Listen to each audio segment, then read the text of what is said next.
तो one piece chapter 1049 के spoilers आ चुके हैं और ये चैप्टर बहुत ही ज्यादा अमेजिंग होने वाला है, क्योंकि जैसा कि मैंने लास्ट वीडियो में बोला था कि नेक्स्ट चैप्टर में हमें लूफी और काइडो की फाइट देखने को मिल सकती है। तो इस चैप्टर में लूफी और काइडो फाइट होने वाली है और उससे भी बेटर मतलब काइडो के पास्ट के बारे में बताने वाले हैं। मतलब एक फ्लैशबैक होगा जिसमें काइडो के बचपन के सीन दिखाए जाएंगे, तो वो देखने में बहुत ही ज्यादा मजा आने वाला है। इसलिए चैप्टर बहुत अमेजिंग होने वाला है और बाकी भी चीजें हैं, बट लूफी और काइडो फाइट एंड काइडो का फ्लैशबैक, ये दो चीजें इस चैप्टर को बहुत अमेजिंग बनाती है। और अगर पर्सनली मेरी बात करें तो मुझे फाइट से ज्यादा सस्पेंस या बैक स्टोरीज में बहुत ज्यादा मजा आता है, इसलिए मुझे इस चैप्टर को पढ़ने में बहुत मजा आने वाला है। तो इस चैप्टर का नाम है the world we should aspire to, जिसका ये मतलब होता है कि ऐसा वर्ल्ड जिसकी हमें ख्वाहिश या तमन्ना करनी चाहिए। तो हम चैप्टर के टाइटल से ये अंदाजा लगा सकते हैं। तो देखो इसका मतलब क्या होता है, अब काइडो और ओरोची की वजह से इन लोगों की लाइफ एकदम स्लेव जैसी हो चुकी है और इन्हें फ्रीडम चाहिए, और अगर लूफी काइडो को हरा देता है तो ही इन्हें फ्रीडम मिल सकती है। और मे बी चैप्टर में कहीं ऐसा सीन होगा जहां लूफी बोल रहा होगा the world we should aspire to,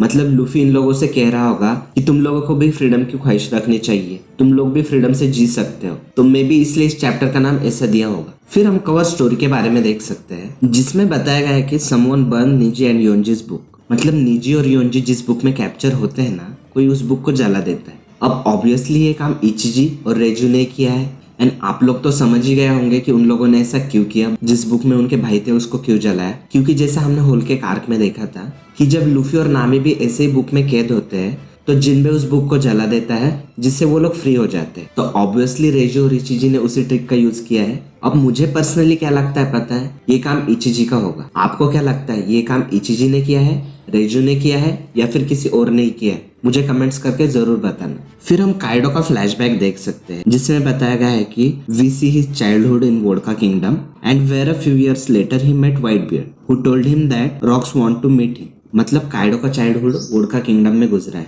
अब मे भी हमें काइडो के चाइल्डहुड के कुछ सीन देखने को मिल जाए। और हमें तो पता है कि रॉक्स ने अपने क्रू में सभी स्ट्रॉन्ग मेंबर्स भर के रखे थे, और काइडो कितना स्ट्रॉन्ग है हमें पहले से ही पता है। अब रॉक खुद काइडो से मिलना चाहता है, तो इसका यही मतलब है कि काइडो ने अपने चाइल्डहुड में कुछ ऐसे कारनामे किए होंगे जिसकी वजह से काइडो कितना स्ट्रांग है ये सबको पता चल गया होगा, और इसलिए रॉक उससे मिलना चाहता होगा। और अब वो खुद तो जाएगा नहीं, इसलिए उसने व्हाइट बियर्ड को भेजा होगा। और मुझे नहीं लगता कि व्हाइट बियर्ड ने बुलाया और काइडो सीधा आ गया होगा। तो मे भी हमें यहाँ पर काइडो और व्हाइट बियर्ड की कोई फाइट भी देखने को मिले। अगर ऐसा होता है तो मजा आ जाएगा। अब जब व्हाइट बियर्ड ने काइडो को हराया होगा तब काइडो व्हाइट बियर्ड के साथ चलने को राजी हुआ होगा, और मे भी व्हाइट बियर्ड ने बताया होगा कि रॉक्स तो उससे भी स्ट्रांग है। तब काइडो डेफिनेटली उनका क्रू ज्वाइन करने के लिए रेडी हो। फिर हम प्रेजेंट का सीन देख सकते हैं, जिसमें बताया गया है कि part of Raizo's water leaves the castle and flame clouds disappear but Momo makes a new one. मतलब राइजो ने जो पानी छोड़ा था ना आग को बुझाने के लिए, तो उसमें से कुछ पानी कैसल से बाहर निकल जाता है जो जाके सीधा फ्लेम क्लाउड्स पे गिरता है, जिसकी वजह से एक फ्लेम क्लाउड डिसअपियर हो जाता है।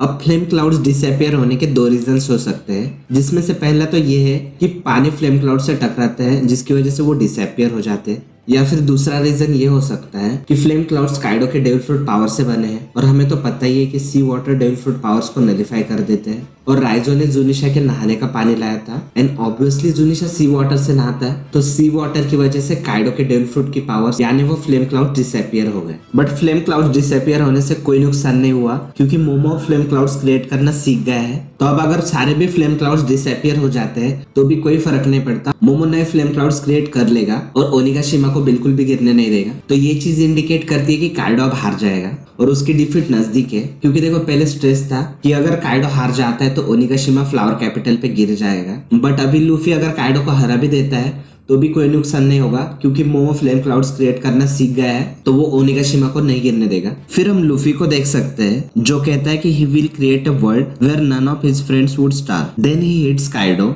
And Kaido falls to the ground of the flower capital. मतलब देखो जब से वानो में काइडो और ओरोची ने राज करना शुरू किया है तब से उन्होंने वहां के लोगों को बहुत टॉर्चर किया है। उन लोगों को खाना नहीं मिलता, पानी नहीं मिलता, और वो लोग भूख से बहुत तड़पते हैं। और हमने वानो के स्टार्टिंग में ये सब देखा था जब लूफी टामा से मिलता है, और वो टामा और बाकी सब वानो के लोगों की हालत देखता है। और लूफी ने टामा से प्रॉमिस भी किया था कि वानो से जाने से पहले वो ऐसा कुछ कर जाएगा जिसके बाद टामा को कभी भूखा नहीं रहना होगा। और अगर लूफी काइडो को हरा देता है तो वो ऐसा वर्ल्ड क्रिएट करने में कामयाब भी होगा, और फिर वानो के लोग फ्रीडम से जी पाएंगे, भरपेट खाना खा सकेंगे, और वानो पहले जैसी कंट्री बन जाएगी। फिर लूफी काइडो को मारता है और लूफी के हिट की वजह से काइडो सीधा ग्राउंड पे जाके गिरता है। अब लूफी ने काइडो को फ्लावर कैपिटल के ग्राउंड पे हरा के बहुत ही सही काम किया है, क्योंकि देखो अभी फायर फेस्टिवल चल रहा है तो वानो के सभी लोग अभी फ्लावर कैपिटल में मौजूद है और काइडो उन सबके सामने हार चुका है, जिसकी वजह से उन लोगों को रिलीफ मिली है कि अब वो लोग इस स्लेवरी, स्टार्विंग, इन सब चीजों से आजाद हो चुके हैं। और लूफी ने काइडो को फ्लावर फेस्टिवल खत्म होते होते हरा दिया है, जिससे मैं भी अब वानो आर्क खत्म हो चुका है। और मैं भी इसलिए बोल रहा हूँ क्योंकि ओडा सेंसे का कोई भरोसा नहीं, पता नहीं अभी किसको भेज देंगे वानो में, और आर्क और भी लंबा हो सकता है। बट अगर काइडो की हार के साथ वानो आर्क खत्म होता है तो और भी ज्यादा अच्छा होगा और ज्यादा चांसेस इसी चीज के हैं। और अगर काइडो हार चुका है और अगर कोई और विलन नहीं आ रहा है तो अब सिर्फ एक ही चीज का टेंशन है, वो मतलब जोरो। भाई जोरो की कंडीशन बहुत क्रिटिकल है और मैं भी अब जोरो के बारे में दिखाएंगे। फिर हम एक और फ्लैशबैक देख सकते हैं जिसमें बताया गया है कि Kaido tells King that Joy Boy will be the man that can defeat him. मतलब काइडो किंग से कहता है कि जो भी उसे हराएगा वही जॉय बॉय होगा। तो ये चीज दो चीजों को इंडिकेट करती है। पहले तो काइडो हार चुका है, ये कंफर्म होता है, और दूसरी चीज ये कि काइडो ने एडमिट किया है कि लूफी जॉय बॉय। अब इससे हम ये समझ सकते हैं कि काइडो को पता था कि जॉय बॉय वानो में आने वाला है और वो 20 सालों से बस जॉय बॉय का ही वेट कर रहा था। अब वो क्यों, वो शायद हमें आगे पता चले। अब मे बी काइडो इसी वजह से सुसाइड अटेम्प्ट्स कर रहा होगा, क्योंकि उसे जॉय बॉय नहीं मिल रहा था तो वो डिप्रेस हो गया होगा और वो सोच रहा होगा कि जॉय बॉय है ही नहीं,